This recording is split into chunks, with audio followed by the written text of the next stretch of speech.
இன்னைக்கு ஒரு வழியாக பனானா ஐஸ்கிரீம் ரெடி பண்ணிட்டேன். ரெடி எடுத்து ரஸ்தாளி வாழைப்பழம் கட் பண்ணி ஃப்ரீஸ் பண்ணி வச்சுருந்தேன். அதை எடுத்து நல்லா நசுக்கி பார்த்தா நல்லா ஃப்ரீஸ் ஆகி உடஞ்சி வந்தது. அதையும் போட்டுட்டு அது கூட ஸ்வீட்டுக்காக நாட்டு சக்கரை 2 ஸ்பூன் ஆட் பண்ணிக்கிட்டேன். நாட்டு சக்கரோட ஸ்வீட் மட்டும் எங்களுக்கு பத்தாதுன்ட்டு அது கூடவே இன்னும் கொஞ்சம் கண்டென்ஸ்டு மில்க்கும் ஆட் பண்ணிவிட்டு ஃப்ளேவருக்காக வெண்ணிலா ஃப்ளேவர் தான் யூஸ் பண்ணியிருக்கேன். ஸ்மெல் சூப்பராக இருக்குது. இதெல்லாம் போட்டுட்டு அரைக்க போகும்போது தான் பார்த்தேன் முக்கியமான இன்க்ரீடியண்ட்டே போல் என்னென்னா பால் தான். இந்த பாலை ஆல்ரெடி சுண்டை காய வச்சு ரெடி பண்ணி வச்சுருந்தேன். அதையே மறந்துட்டேன். சரின்ட்டு அதையும் போட்டுட்டு இதை எல்லாத்தையும் நல்லா அரைச்சிட்டு மிக்ஸி ஓப்பன் பண்ணி பார்த்தா என் கண்ணை என்னாலேயும் நம்ப முடியல. சூப்பராக வந்திருந்தது ஐஸ்கிரீம். நாங்கள் ஆல்ரெடி ஐஸ்கிரீம் சாப்பிட்ட ஐஸ்கிரீம் பாக்ஸை எடுத்து நல்லா வாஷ் பண்ணிவிட்டு அதுலேயே ஊற்றி என்ன தவிர இந்த பாக்ஸை வேறு யாரும் திறக்கக்கூடாதுன்னு போட்டு டைட்டாக மூடி ஃப்ரீசரில் செட் பண்ணி வச்சுட்டேன். ஐஸ்கிரீம் செஞ்ச சந்தோஷத்தில் இன்றைக்கி வீட்டில் வேலை செஞ்சதே தெரியல.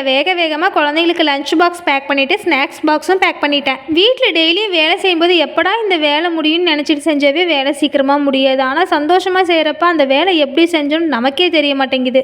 சந்தோஷமாக வேலை செஞ்சால் வேலை சீக்கிரமாக முடியறது ஓகே. ஆனால் உடம்பு டயர்டு இல்லையானா அது கண்டிப்பாக இருக்குது. ஏன்னா நமக்குலாம் வயசாகுதுல்ல, அதை யாரால் மாற்ற முடியும்?